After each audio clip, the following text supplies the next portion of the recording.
Anticipated moment so far in this endless Russia investigation. The hearing lasted 4 exhausting hours, but that was just the beginning. The analysis is next. The partisan lying, the moral preening, the purely unsupported speculative BS you see run on a continuous loop on the screen. That'll no doubt go on for weeks, if not years, as each faction tries to get the jump on writing its version of history. Our advice, approach it all with skepticism. There's an awful lot of propaganda out there. Here, in our opinion anyway, is what actually happened today and what we learned from it.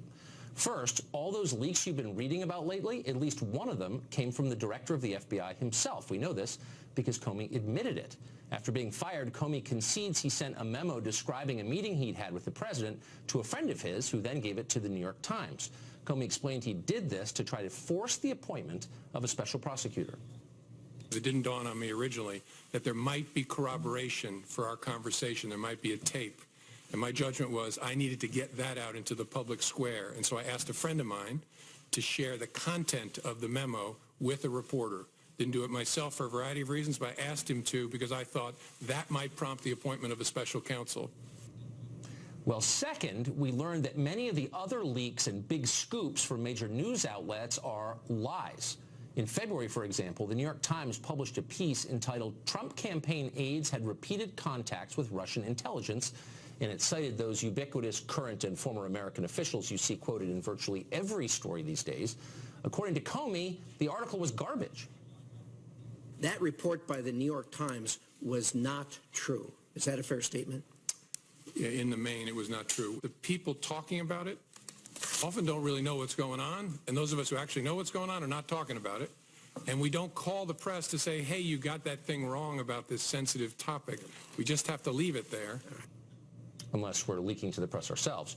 But that wasn't the only lie that made it into the news cycle recently. On Tuesday, CNN cited an unnamed source to claim that James Comey would deny ever telling President Trump he wasn't under investigation. Trump claimed that he told him that 3 times. CNN said that's not true. Well, less than a day later, the release of Comey's opening statement proved that to be laughably false. The obvious lesson here, nameless leakers, the group that's been responsible more than anyone else for fueling the past 7 months of media hysteria, often lie. And that makes sense. They're not giving their names for a reason. Maybe reporters ought to take that into account before acting as their stenographers, as they so often do. Third, we learned that while investigating Hillary Clinton's private email server, Attorney General Loretta Lynch asked Comey to soft-pedal what was actually happening. She instructed him to call the whole thing a matter rather than what it was, an investigation. Now, that's political pressure if there ever was such a thing, but Comey went along with it anyway. We were getting to a place where the Attorney General and I were both going to have to testify and talk publicly about it, and I wanted to know, was she going to authorize us to confirm we had an investigation? And she said, yes, but don't call it that, call it a matter. And I said, why would I do that? And she said, just call it a matter. It gave the impression that the Attorney General was looking to align the way we talked about our work with the way a political campaign was describing the same activity, which was inaccurate. But wait, there's inconsistent behavior here. Why did Comey agree to make untrue statements that echoed the Clinton campaign's talking points? He just admitted he did that. And then refused to publicly say something completely true about President Trump, namely that he was not under investigation. Why did Comey make and then leak detailed memos about his meetings with President Trump, but apparently do nothing in response to the political pressure he received from the previous Attorney General, Loretta Lynch? And was this the only time that the Obama administration exerted political pressure on James Comey?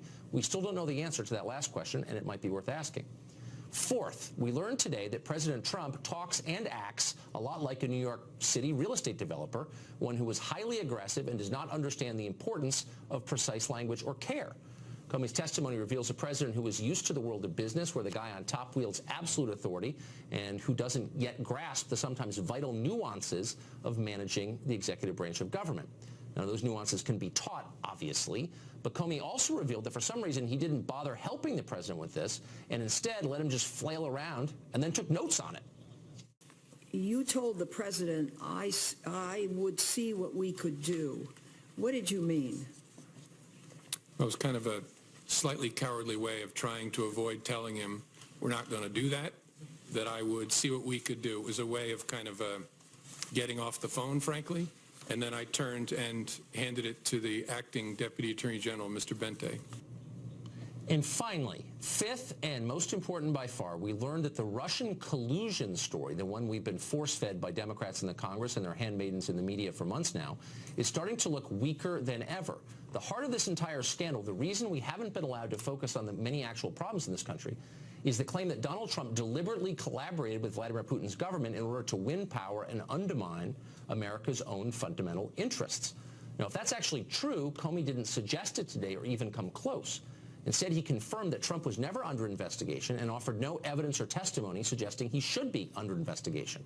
We've also been told that if Trump didn't actually collude with Russia himself, he maneuvered to protect those around him who did collaborate or collude with Russia. But Comey, in fact, declared just the opposite today. Trump told him that if his, quote, satellite associates did something wrong, it'd be good to catch them, that the FBI ought to continue looking into that. Sure, Trump expressed his hope that General Flynn would go free, but even Comey conceded that no one's ever been prosecuted for hoping anything. You don't know of anyone that's ever been charged for hoping something. Is that a fair statement? I don't, as I sit here. So let's see, where are we now? A month of shrieking hype, millions of words of ink, hundreds of hours of the shrillest television ever produced add up to pretty much nothing. We've got precisely as much proof right now that President Trump committed treason as we had 7 months ago when all this started.